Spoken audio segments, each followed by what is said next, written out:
फ़लस्तीन और इसराइल के कॉन्फ्लिक्ट को तकरीबन 100 साल हो चुके हैं।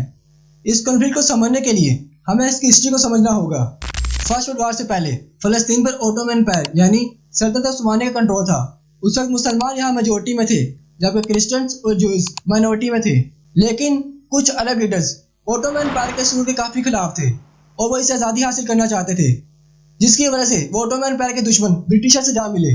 ब्रिटिशर्स ने उनसे वादा किया कि अगर वो जंग में सल्तनत उस्मानिया के खिलाफ उनकी मदद करेंगे तो उन्हें उनका अलग आज़ाद मुल्क दिया जाएगा। और ऐसा ही एक वादा ब्रिटिशर्स ने यूरोप में मौजूद जूस से किया। जूस शुरू से एक ऐसी कौम रही है जिसका अपना कोई मुल्क नहीं था। जूस पहले से यूरोप में काफ़ी तंग थे और उन्हें नफरत की निगाह से देखा जाता था, क्योंकि क्रिश्चियंस का मानना था कि वो जूस ही थे जिनकी वजह से जीसस क्राइस्ट की मौत हुई थी। जूस फ़लस्तीन में अपना एक अलग मुल्क चाहते थे, जिसकी वजह से यूरोप में ज़ायनिस्ट मूवमेंट काफ़ी जोर पकड़ रही थी। इस मूवमेंट का मकसद यह था कि जूस का भी अपना एक अलग मुल्क होना चाहिए। ब्रिटिशर्स ने जूस से वादा किया था कि अगर वो जंग में ओटोमन एम्पायर के खिलाफ इनकी मदद करेंगे तो उन्हें भी उनका अलग मुल्क दिया जाएगा। फर्स्ट वर्ल्ड वॉर के बाद ओटोमन एम्पायर कोलैप्स कर गई और इस खित्ते का कंट्रोल फ्रांस और बरतानिया के पास आ गया और उन्होंने इस खित्ते को आपस में तकसीम कर लिया। फ़लस्तीन ब्रिटिश के कंट्रोल में आया।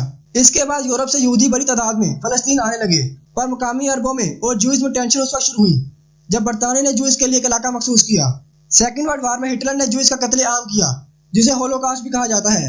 इसके बाद जूस बड़ी तेजी से फ़लस्तीन में आबाद होना शुरू हो गए। यहूदियों की बढ़ती हुई आबादी के सबब ब्रिटिश गवर्नमेंट और मुकामी अरबों में तशद्दुद बढ़ने लगा।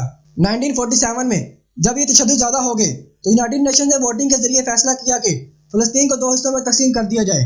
पार्टीशन प्लान में जूस को 55% लैंड दिया गया, जबकि मुसलमानों की तादाद जूस से डबल थी, उन्हें सिर्फ 45% लैंड दिया गया और जेरूसलम को बैनुल-अक़वामी शहर बना दिया गया। यूनाइटेड नेशन के इस प्लान को तो जूस ने कबूल कर लिया, लेकिन अरबों को यह प्लान किसी सूरत कबूल ना था। 14 मई 1948 को इसराइल का क़याम हुआ।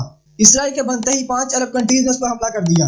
ये पहली अरब इसराइल वार थी, लेकिन इसराइल को वेस्टर्न कंट्रीज की सपोर्ट हासिल थी, जिनकी मदद से इसराइल ने इन 5 कंट्रीज को शिकस्त दे दी।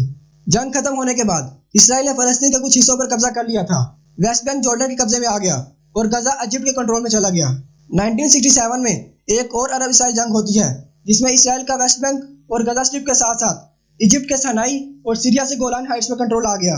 इन सब के बीच फ़लस्तीन के लोगों ने अपनी आज़ादी के लिए एक ऑर्गेनाइजेशन बनाई, जिसे PLO यानी पैलेस्टाइन लिबरेशन ऑर्गेनाइजेशन का नाम दिया गया। 1973 में इजिप्ट और सीरिया ने इसराइल पर अपने इलाके चलाने के लिए दोबारा हमला किया, जिसे यौम कपूर जंग भी कहा जाता है। इस जंग के 6 साल बाद इसराइल और इजिप्ट ने अमन का मुआहिदा कर लिया। सनाई इजिप्ट को वापस कर दिया गया। इसी के साथ इजिप्ट पहला अरब कंट्री बना जो इसराइल को ऑफिशियली रिकॉग्नाइज कर लेता है। इतने अरसे तक वेस्ट बैंक पर इसराइली ऑक्यूपेशन की वजह से काफ़ी सारी जूस यहाँ पर आबाद हो गए थे, लेकिन इंटरनेशनल कम्युनिटी इस पर एतराज़ करती है क्योंकि ये 1947 के पार्टीशन प्लान के खिलाफ था। आज फ़लस्तीन 2 हिस्सों में बटा हुआ है। गजा स्ट्रिप पर हमास का कंट्रोल है और वेस्ट बैंक में PLO की गवर्नमेंट है। उम्मीद है कि आपको इसराइल और फ़लस्तीन का ये कॉन्फ्लिक्ट समझ आ गया होगा। अगर आपको वीडियो अच्छी लगी हो तो चैनल को सब्सक्राइब और वीडियो को लाइक जरूर कीजिएगा।